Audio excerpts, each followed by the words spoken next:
First of all, I note that the Prime Minister was not courageous to come and debate me here directly on this today. He should be here in this House debating the future.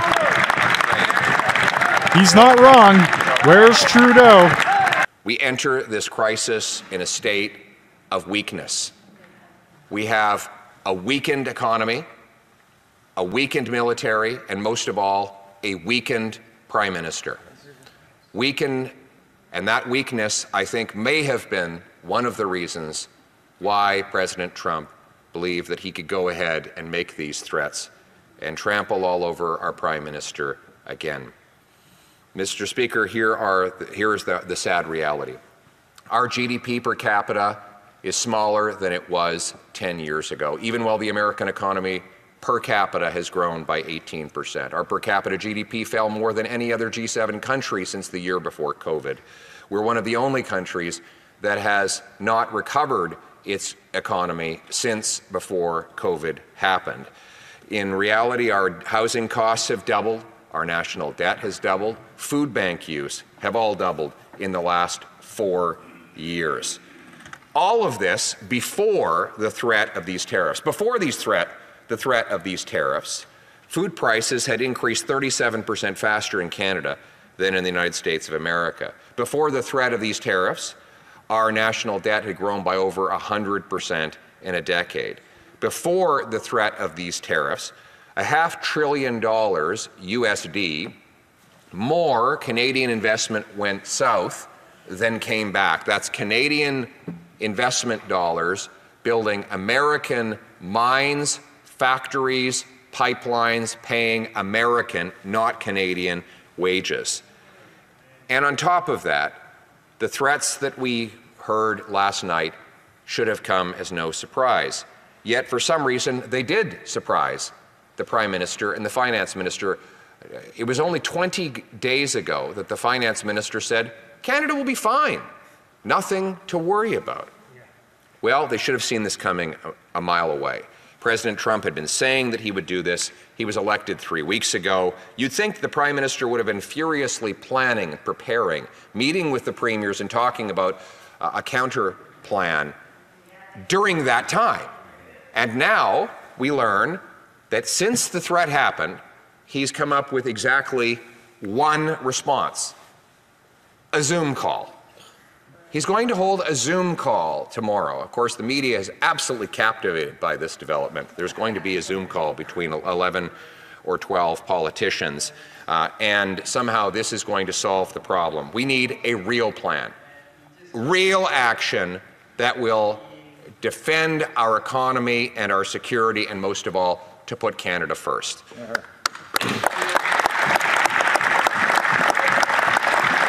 New information and new news to talk about. Officially listened to the Premier's call for urgent meeting to discuss Canada-US relations. Ontario Premier Doug Ford has been pushing for a new trade deal with the US that would exclude Mexico. Trudeau orders emergency meeting with premiers to discuss Trump's tariff threat. Prime Minister Justin Trudeau has ordered an emergency meeting with Canada's premiers on Wednesday to discuss President-elect Donald Trump's recent threat to impose a 25% tariff, on goods from both Canada and Mexico. Trudeau calls emergency meeting over Trump's Canada tariff threat. U.S. elect posting on social media about plan to impose 25% tariff on Mexico and Canada. I've said it time and time again.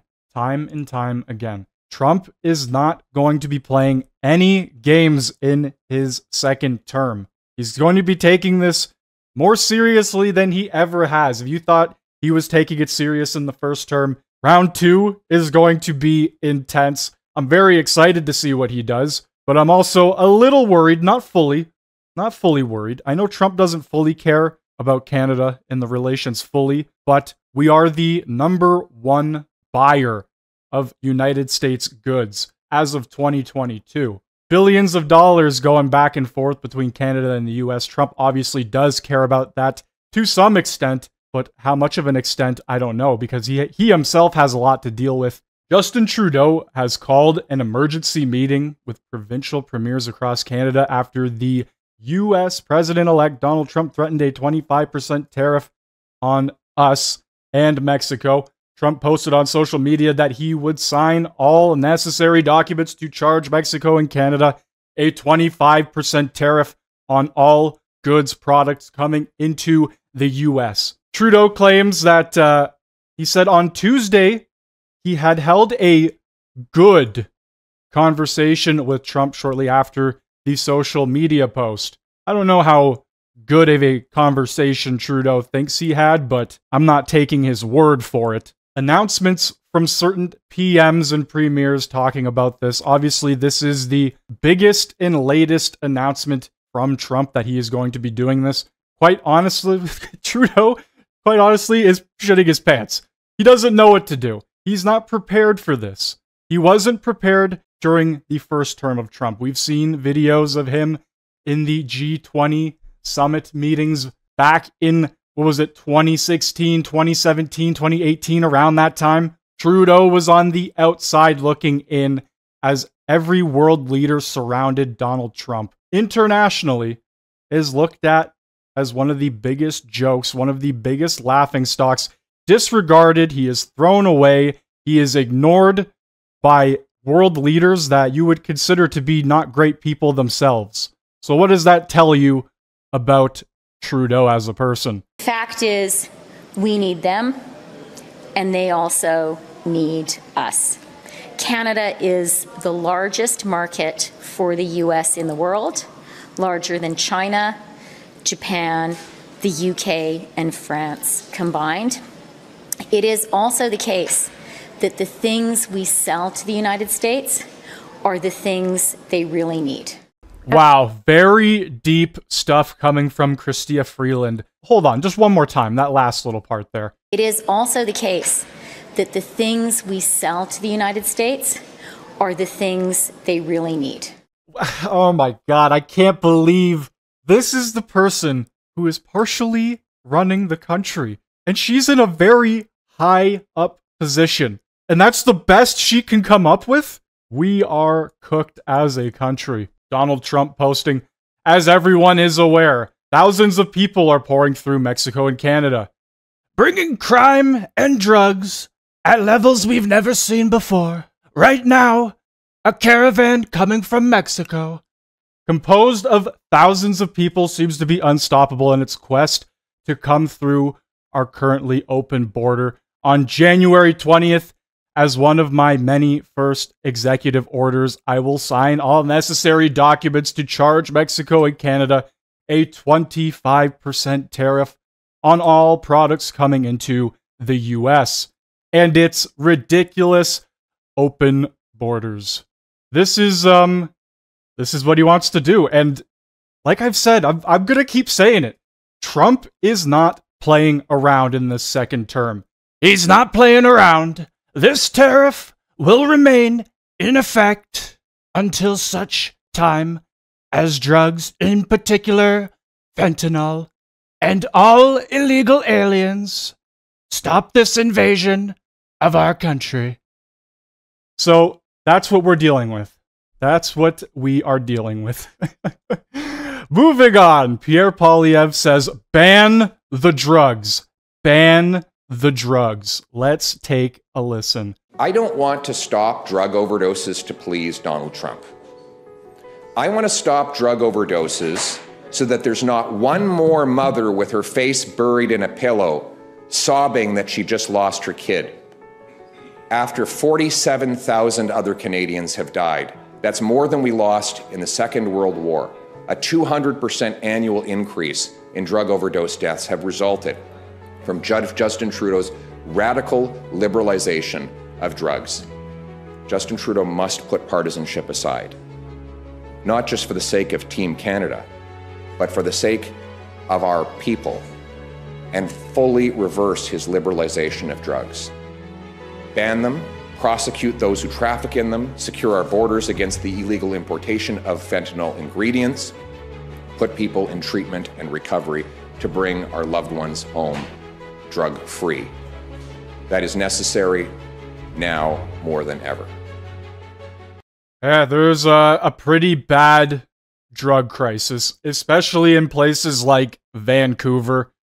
I could go, I'm gonna go on Twitter right now, and I could probably just type in BC drug crisis, and I guarantee you I will get tons of videos of either people overdosing. Yep, I'm looking at it right now. I don't think I can show this stuff on stream. I can show like that, for example, very briefly, but it's literally a 2-second search. You can find, here's another one I'll just bring up very quickly. Look at this. People just like on the street hanging out. Yeah, not good. Oral questions. Hey, here we go. It only took a year and a half. The Honourable Leader of the Opposition. Canadians are facing the threat of tariffs by the United States. Now, what's the situation here after 9 years with this Prime Minister? Our economy is weak. Our armed forces, our military is weak. Our borders are weak. The Prime Minister himself is weak. When will we finally have an election so that Canadians can choose themselves a strong leader who will protect the economy and put Canada first? The Right Honourable Prime Minister. Mr. Speaker, how ironic. We've given the Conservative Party a chance to put Canadians first, but what do? Well, they vote against initiatives that would help Canadians. They voted against dental care. They vote against the school food program. They voted against more spots in daycare. And they're going to vote against the tax break we're offering Canadians to help them over the next few months. Mr. Speaker, the Conservative Party leader rises every day to block help for Canadians. He's only thinking about his own interests, not what's best for Canadians. The Honourable Leader of the Opposition. This Prime Minister is just too weak. He is too weak to protect our economy against Donald Trump's threats. For 3 weeks now, it's been 3 weeks since the President-elect was elected. He's been repeating his threats for weeks. And what's the Prime Minister's plan? A Zoom call. A Zoom call with provincial premiers who feel that this Prime Minister is too weak. Quebec will send the Quebec Provincial Police to protect its borders. Alberta says that this Prime Minister is not defending and standing up for our economy. When will we have an election so that we can get ourselves a strong leader who will protect our economy? The Right Honourable Prime Minister. Mr. Speaker, while the Conservative Party leader is playing petty partisan politics and putting on a show in this House, we are working every day to help Canadians. Members of Parliament represent their constituents here in this place. That's what we're doing on this side. But on the other side, everyone is just helping the Conservative leader rather than constituents. We are helping with school food, with daycare. They're not supporting that. They say that everything is broken, but they're the ones trying to break everything for Canadians. We're here to invest in Canadians. They're here to sow chaos and discord, to break things, to not help Canadians. The Honourable Leader of the Opposition. Face an unprecedented threat from President Trump's potential tariffs. And what is the state of things here in Canada? Our economy is weakened. Our borders are weakened. Our military is weakened. And most of all, our Prime Minister is weakened. Why can't we have a carbon tax election so Canadians can choose a leader with the brains and backbone to protect our economy and put Canada first?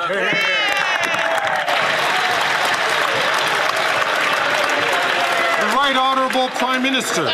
Speaker, while the Leader of the Opposition focuses on himself and on me, we're staying focused on Canadians. We're investing in the kinds of things that are going to help people. We stood up for dental care. We stood up to deliver a school foods program. We're moving forward with more spaces of $10 a day childcare, all things that the Conservative Party voted against. But most recently, Mr. Speaker, they've announced they're going to be voting against the GST break for Canadians over the next couple of months, something that's going to help people at a time where they need that little extra help. But he doesn't care about helping Canadians. He just wants them to suffer more, so maybe he has a chance. The Honourable Leader of the Opposition.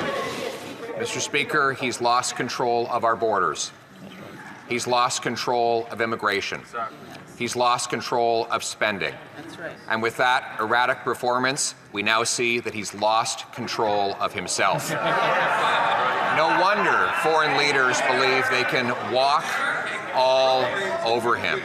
They see him as a weak, incompetent leader who does not even have the support of his own party. Yes. Why won't he put the country first for a change, allow a carbon tax election so Canadians can have a prime minister who will protect this country? The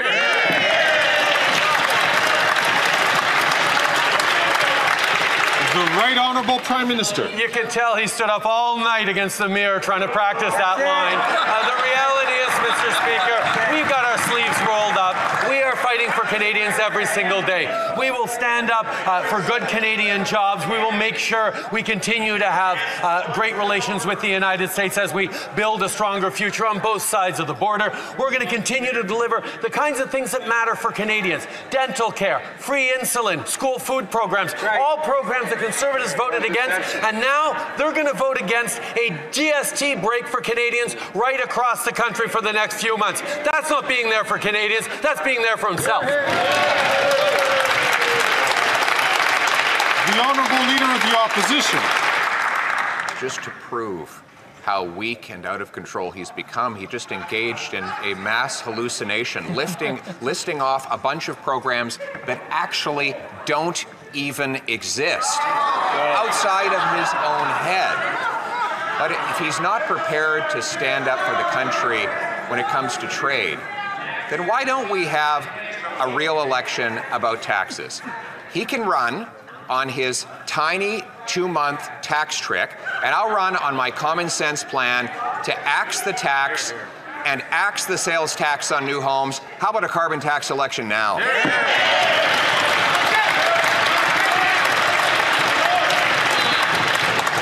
The Right Honourable Prime Minister. We saw it perfectly clearly just now, the fact that he is trying to gaslight Canadians. He just said that the dental care program, to pick one, doesn't even exist. Well, tell that to the 1 million plus Canadians who've gone to see the dentist, many for the first time in years, because of the Canada Dental Care benefit. This is what he's standing against. He's trying to convince Canadians that everything's broken while he forces his MPs to vote against a GST break that's going to help Canadians over the coming months. That's not leadership. That's pandering to the lowest common denominator. Having good teeth doesn't matter when you can't eat. Over 2 million people are lined up at food banks. The Honourable Member for Belleuil-Chambly. Mr. Speaker, the Prime Minister has everyone unanimously against him and his so-called Christmas present. Canadians don't want it, business owners don't want it, retirees don't want it, students don't want it, economists don't want it. Even those who are well off and kind-hearted, they don't want it. No one wants the Prime Minister's Christmas gift. When will the Prime Minister understand that one cannot buy votes? The Right Honourable Prime Minister. Mr. Speaker, Canadians are struggling. That's why we are offering a tax break to all Canadians for the next few months. A tax break at the restaurant, at the grocery store. We know that Canadians are struggling these days. We have one of the best financial situations of all G7 countries, and that means that we're able to help Canadians a little bit. The Bloc might not want that, but that's because the Bloc Québécois, Mr. Speaker, all they want is to pick fights and squabbles. They don't want the government to truly help Canadians and Quebecers, but despite them in their opposition, that's exactly what we're going to do. L'honorable député. The Honourable Member for Belleuil-Chambly. Mr. Speaker, Canadians who are struggling are those who will not receive a rebate check. You know who is struggling, Mr. Speaker? The Liberals themselves. The Conservatives don't seem to support the proposal. The NDP neither. The Bloc Québécois neither. No one in this House seems to support the rebate check. If the Prime Minister is so sure of himself, why doesn't he make it a matter of confidence and have a confidence vote?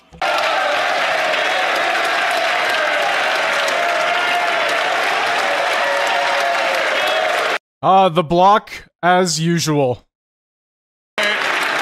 All bark, no bite. À l'ordre, s'il vous plaît. Order, please. Le très honorable Premier ministre. The Right Honourable Prime Minister. It's clear, Mr. Speaker, that opposition parties want a political excuse to vote against something that Canadians do want. Canadians need a tax break. That's exactly what we are giving them. It will be up to opposition parties to decide whether they want to be there for their constituents, to be there for Canadians who are struggling, or if they prefer playing petty partisan politics and picking fights. The Bloc and the Conservatives want to say that Canada's broken, but we on this side are here for Canadians to support them and to help them when times are tough. L'honorable député. The Honourable Member for Rosemont-la-Petite-Patrie. Monsieur le Président, trouvez l'erreur.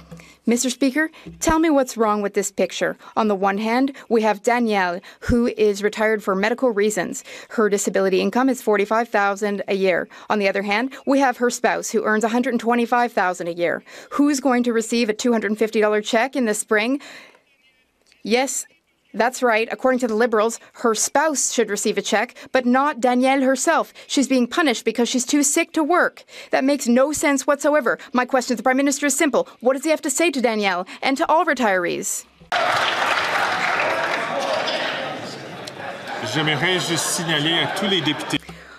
I would like to say to all members to please be very careful in their choice of words. Bon côté, de notre, They should pick words that are accepted. The Right Honourable Prime Minister. Dans cette chambre depuis assez longtemps. I've been in this house for long enough, Mr. Speaker. Yes, you Long have. enough It's time to remember go. a time when the NDP stood up for Canada's workers. In fact, they were the party of workers in Canada. Now, workers who have been shouldering a heavy burden throughout the pandemic, throughout the inflation crisis, they have done so much and we have supported them.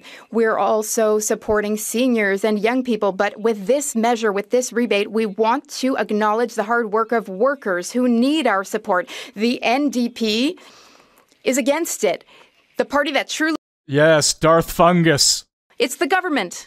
Honourable member for Cowichan and Malahat Langford. Like most Canadians, seniors are doing what they can to get by, but things are tough. The Liberals have let people down, watching as seniors struggle to even buy their groceries. The Liberals' latest disappointment, cutting seniors out of their $250 rebate. Meanwhile, the Conservatives rub elbows with the same grocery CEOs who are jacking up costs. Will the Prime Minister listen and give seniors a much-needed break? I mean, come on, even his own MPs are asking for him to fix this. Yeah, fix it!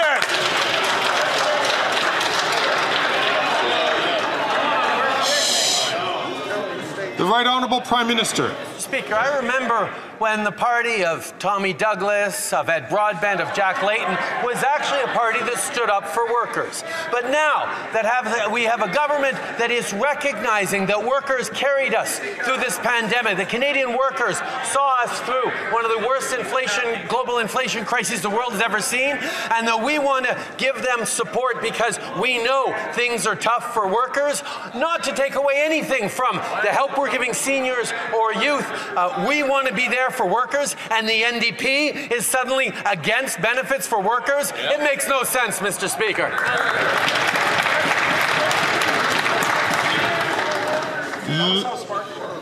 L'honorable chef de l'opposition. The Honourable Leader of the Opposition. No sense, Mr. Speaker. I couldn't agree more. Here we have the NDP claiming to have torn up their deal, their carbon tax coalition, with the Prime Minister. But then they taped it back together when he promised a 2-month tax trick. Then, after taking credit for it, the NDP says they didn't know what was in it. Right. And now they're opposed to it. Mr. Speaker, these two leaders can't even figure out how to give away $6 billion properly. Isn't it time for a carbon tax election so that we can elect a common sense government? The Right Honourable Prime Minister. Mr. Speaker, MPs are supposed to represent their constituents here in Ottawa, but the Conservative Party MPs are choosing to represent their leader back in their constituency. I know Canadians across the country, including in Conservative ridings, are looking forward to paying no taxes on meals in restaurants or on all groceries or on kids' clothes for the next few months. But the leader is making them vote against these measures to help Canadians. If Conservative MPs want to stand up for Canadians, they need to stand up against their leader. The Honourable Leader of the Opposition. Well, Mr. Speaker, I think Canadians are ready to stand up and speak for themselves. If the Prime Minister wants to lecture us about democracy, then why don't we have a referendum? A referendum election where the choice will be the following. A tiny 2-month tax trick with the NDP Liberals, or a permanent axing of the carbon tax and axing the sales tax on new homes. Why not let Canadians decide now? Trudeau acts like slapping a piece of duct tape on a falling building will stop the building from falling.